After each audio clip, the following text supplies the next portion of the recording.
সেই স্বপ্নের জায়গা আমার বাঁদিকে পদ্মনাভ স্বামী মন্দির। পুজো দিলাম, এখানে পুজো দিলাম বলতে ওরকম কোনো ব্যাপার নেই যে ফুল নিয়ে যেতে হবে, শুধু যেতে হবে ভগবানকে দর্শন করতে হবে। এখানে রয়েছে বিষ্ণুদেবের মূর্তি, এটা হচ্ছে দিঘির পাড়, যেটা খুবই সুন্দর লাগছে।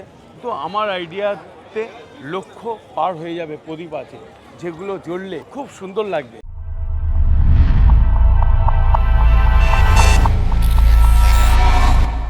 তো বন্ধুরা, আবার একটি নতুন ব্লগ ভিডিও নিয়ে আপনাদের সামনে চলে আসলাম। সেই স্বপ্নের জায়গা আমার বাঁদিকে পদ্মনাভ স্বামী মন্দির। আজকের এই মন্দির সম্বন্ধে বিস্তারিত থাকবে আমার ভিডিওর মাধ্যমে। তো আমি আপনাদের তার মধ্যে একটু জুম করে মন্দিরটাকে দেখাই, কিন্তু আপনাদেরকে বলে রাখি যেটা জুম করে দেখাচ্ছি মানে যেটা আপনারা দেখতে পাচ্ছেন সেই মন্দির, কিন্তু এটা মন্দির নয়, মন্দিরের মূল প্রবেশদ্বার মানে মন্দিরের গেট।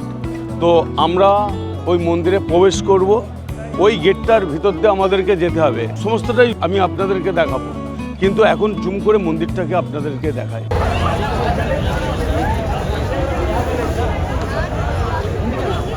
সেই দেখতে পাচ্ছেন 1 2 3 4 5টা ছিদ্র, এই 5টা হোল্ট আছে। এই সম্বন্ধে আমি বিস্তারিত আপনাদের পরে জানাচ্ছি।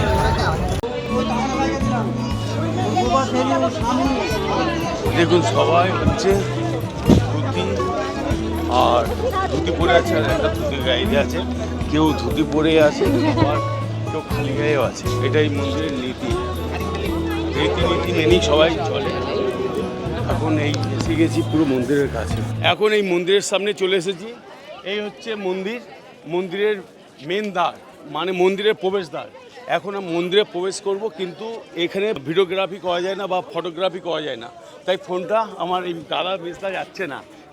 মেজদা যদিও এর আগে মেজদা এই মন্দির দর্শন করেছে, সেই হিসেবে মেজদা যাবে না, তাই মেজদার কাছে সমস্ত সব কিছু ফোন সহ সব কিছু দিয়ে যাচ্ছি। তো কি যাবে না? যাবে না? না, আমি যাচ্ছি না, আগের বারে ঘুরে গিয়েছি যখন। আর মা বৌদিরা সব চলে গেছে? চলে গিয়েছে।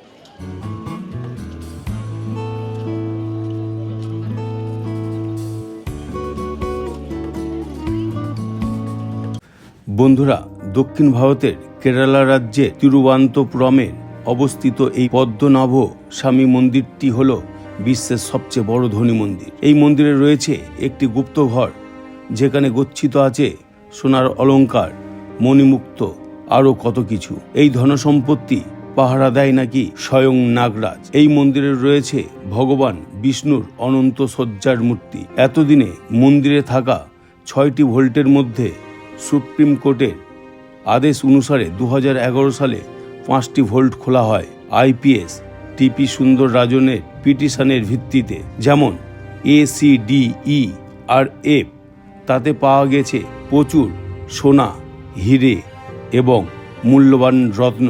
এর মধ্যে ছিল সোনার তৈরি বিষ্ণু মূর্তি, সোনার তৈরি হাতির মূর্তি, সোনার গয়না, হিরে এবং চুনি সহ মূল্যবান রত্ন এবং সোনার মুদ্রা।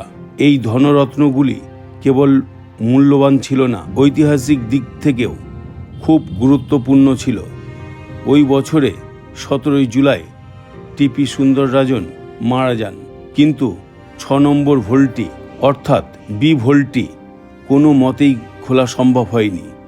এখানকার মণি ঋষি ও শাস্ত্রজ্ঞানীদের মতে এই দরজাটি মন্ত্র দ্বারা বন্ধ করা আছে। যদি কোনো ক্রমে এই দরজাটি খোলার চেষ্টা করা হয় বা খোলা হয়, তাহলে হয়ে যেতে পারে ঘোর বিপত্তি, প্রাণ সংশয় তো হবেই এবং বিপদ নেমে আসতে পারে এই কেরালা রাজ্যের। এই এখন জাস্ট ক্যামেরাটা নিয়ে সঙ্গে সঙ্গে এই গেটের সামনেই আমি দাঁড়িয়ে ভিডিওটা করছি। এখন এখানে দাঁড়ানো যাচ্ছে না, আমি দেখাবো, কিন্তু প্রচুর গরম। তো যাই হোক, এখন মন্দির থেকে জাস্ট এই বেরিয়ে গেলাম। আর মন্দিরের মধ্যে গিয়ে যেটা আমি খুব ভালো করে লক্ষ্য করে দেখেছি, মন্দিরের খুব সুন্দর কারুকার্য। মন্দিরের মেন প্রবেশদ্বার পূর্ব দিক, মন্দিরের পিছন সাইডটা পশ্চিম দিক, মন্দিরের ডান দিকটা হচ্ছে উত্তর দিক আর বাঁ দিকটা হচ্ছে দক্ষিণ দিক। মানে এটা হচ্ছে ইস্ট, ওয়েস্ট, নর্থ, সাউথ।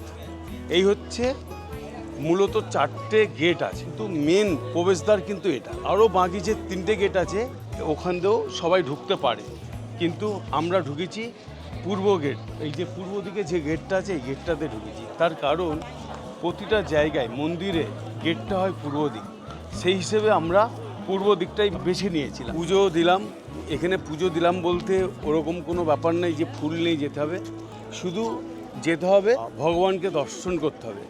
এখানে রয়েছে বিষ্ণুদেবের মূর্তি, সেটাকেই দর্শন করতে হবে। বাবা বিষ্ণুদেবের দর্শন করলাম, কিন্তু প্রচুর মানুষের লাইন।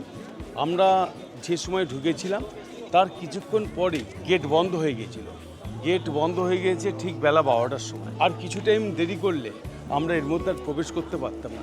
আপনারা যারা এই মন্দিরে আসবেন ভাবছেন যে ঘুরতে যাব, তাদের উদ্দেশ্যে বলি যে খুবই একটা জাগ্রত মন্দির।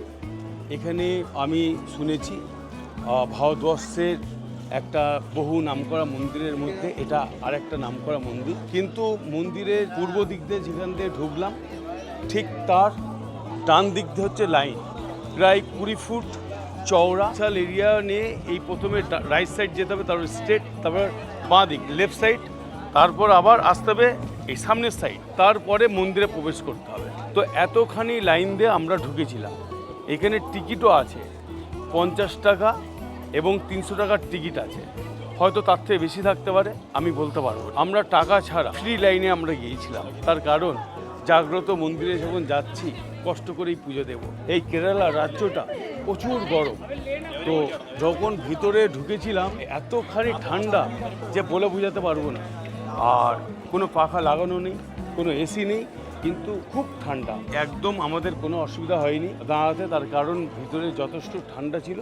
আর যে জায়গাটা 20 ফুট চওড়া জুড়ে যে যাওয়ার জায়গাটা, মানুষ যেখানে লাইন দিয়ে দাঁড়াচ্ছে, সেটা বহু, আমি আপনাদেরকে মুখে বলে বোঝাতে পারবো না, নিখুঁত হাতের কাজ। আপনারা যখন আসবেন দর্শন করবেন, তার মাথার সিলিংটা বিভিন্ন রকমের জিনিস দিয়ে হচ্ছে কারুকার্য করা, যেমন কোনো জায়গায় হাতির মুখ বসানো, কাটিং করে মাছের ছবি করা, শঙ্খর ছবি করা আছে, বিভিন্ন কিছু সিলিংটা করা, এবং বাঁ দিক ডান দিক পুরোটা জুড়ে এত কারুকার্য, হাতি থেকে শুরু করে বিভিন্ন দেশে দেখার মতো, না দেখলে বোঝাতে পারবো না। তার কারণ ভিতরে আমি ক্যামেরা নিয়ে ঢুকতে পারিনি, যার ফলে আমি আপনাদের ওটা আমি দেখাতে পারিনি। কিন্তু এখন বাইরে বেরিয়ে এসেছি। এই যে মন্দিরের ভিতরটা বেশ 5-6টা যে রাউন্ডটা আমরা ঘুরছি, মিডিলটা বিশাল এরিয়া, এবং বেশ 5-6টা ঘর আছে, যে ঘরগুলো আনুমানিক কোনোটা ঘর আছে 50 ফুট চওড়া, লম্বা 100 ফুট, আবার কোনোটা চওড়া হচ্ছে 100 ফুট, কোনোটার আবার লম্বা হচ্ছে 300 ফুট, এবং হাজার হাজার ওই বড় বড় মোটা মোটা বার, লোহার বার, সেই থাম্বা টাইপের পুরো জুড়ে পুরো খাঁচা করা আছে এই ঘরগুলো, কিন্তু ঘরগুলোয় কেউ প্রবেশ করতে পারবে না, এবং তাতে মোটা মোটা প্রদীপ লাগানো আছে।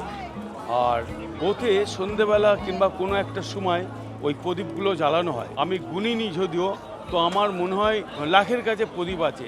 প্রায় 5-6টা ঘর নিয়ে, তো ওরকমভাবে কোনোটা সাইজ আপনাদের বললাম 50 ফুট, 100 ফুট, কোনোটা 200-300 ফুট, এরকম করে ঘর আছে। আমি যদিও মাপিনি, কিন্তু আমার আইডিয়াতে লক্ষ পার হয়ে যাবে প্রদীপ আছে, যেগুলো জ্বললে খুব সুন্দর লাগবে। এবং 3টে মিডিলে স্ট্যান্ড আছে, প্রদীপ স্ট্যান্ড, যে স্ট্যান্ডগুলো আমি পাঁজা করে জড়িয়ে ধরতে চাইলেও ধরতে পারবো না। ওখান থেকে পুলিশ বলল ভিডিওগ্রাফি করা যাবে না, আপনি আগিয়ে যান, আগিয়ে গিয়ে করুন। তো স্বাভাবিক কারণে চলে আসলাম এই দিঘির পাড়ের কাছে। আমি দিঘির পাড়টা দেখাবো। এটা হচ্ছে দিঘির পাড়, যেটা খুবই সুন্দর লাগছে, এবং এখানে অনেক বড় বড় মাছ রয়েছে। আমি এটাই আপনাদেরকে দেখালাম। 3টে প্রদীপ স্ট্যান্ড আছে, যেটা আমি জড়িয়ে পাঁজা করেও ধরতে পারবো। এটা প্রদীপের চওড়াটা অনেক, কিন্তু অনেকগুলো প্রদীপ আছে। ওই একটা রাউন্ডের মধ্যে প্রায় 50-60টা করে প্রদীপ জ্বালানো যাবে। যে লম্বা স্ট্যান্ডটা আছে তার মধ্যে 11টা প্রদীপের লাগানো আছে, প্লেট লাগানো আছে। তাতে একটা প্লেটের মধ্যে অনেকগুলো করে প্রদীপ আছে। 3টে স্ট্যান্ড, যার হাইট হচ্ছে আনুমানিক 30 ফুট। যেটা আমরা ভালো করে যদি বোঝাতে পারি, সেটা হচ্ছে 3 তলা অতখানি লাইন দিয়ে যখন মন্দিরের মধ্যে প্রবেশ করলাম, সেখানে দেখতে পাচ্ছি লাল বালি দেওয়া আছে। সেই লাল বালির উপর দিয়ে আমাদের মন্দিরে প্রবেশ করতে হলো। যে মন্দিরটা দেখলাম সেই মন্দিরটা হচ্ছে, আমি দেখানোর চেষ্টা করব, যেখানে বাবা বিষ্ণুদেব আছেন ঠিক এই টালির ঘরে। আমি আপনাদেরকে দেখাই, এই যে এই টালির ঘরে, এই যে এমন টালি আছে, আর তার নিচে আছে কাঠের স্ট্রাকচার করা, তার উপরে রয়েছে এমন ধরনের টালি লাগানো। সেটাই আপনাদেরকে দেখাচ্ছি।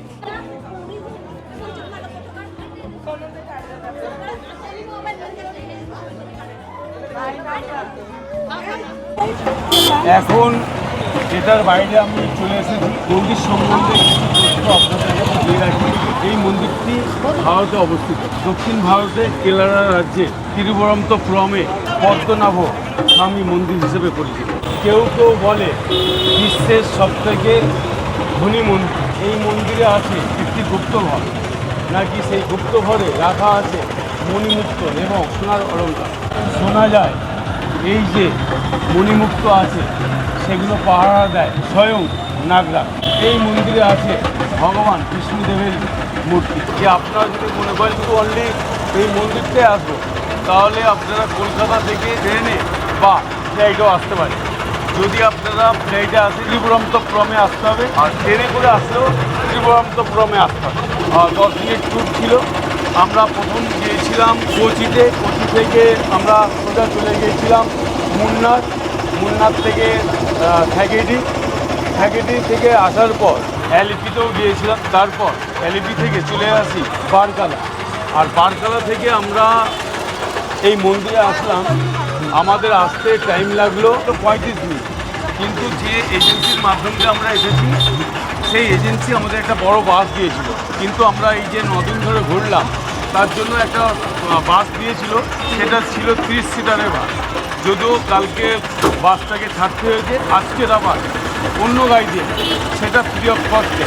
তার কারণ আমরা এসেছি এজেন্সির মাধ্যমে। আমরা আছি বারকালাতে, যে হোটেলে ছিলাম বারকালা, এবং হোটেলের নাম আছে পার্ক ইন্টারন্যাশনাল হোটেল।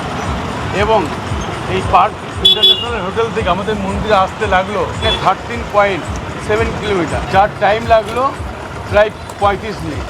খুব সুন্দর একটা দিঘি, যেটা ওই দিকটাও ওই অ্যাঙ্গেলটাও দেখালাম, এবার এই অ্যাঙ্গেলটাতেও দেখাচ্ছি। অটোতে আছি, মন্দির দর্শন করলাম এবং বিষ্ণুদেবের দর্শন করে যখন ভিডিও করছিলাম, ভিডিও করতে গিয়ে হলো বিপত্তি। সবাই বাসে উঠে গিয়েছে আর আমি বাসে উঠতে একটু দেরি করেছি, তার কারণ ভিডিও করছিলাম। আর যার ফলে এখানকার পুলিশ প্রশাসন বাসটা দাঁড় করাতে দেয়নি, প্রায় 7-8 কিলোমিটার দূরে চলে গিয়েছে।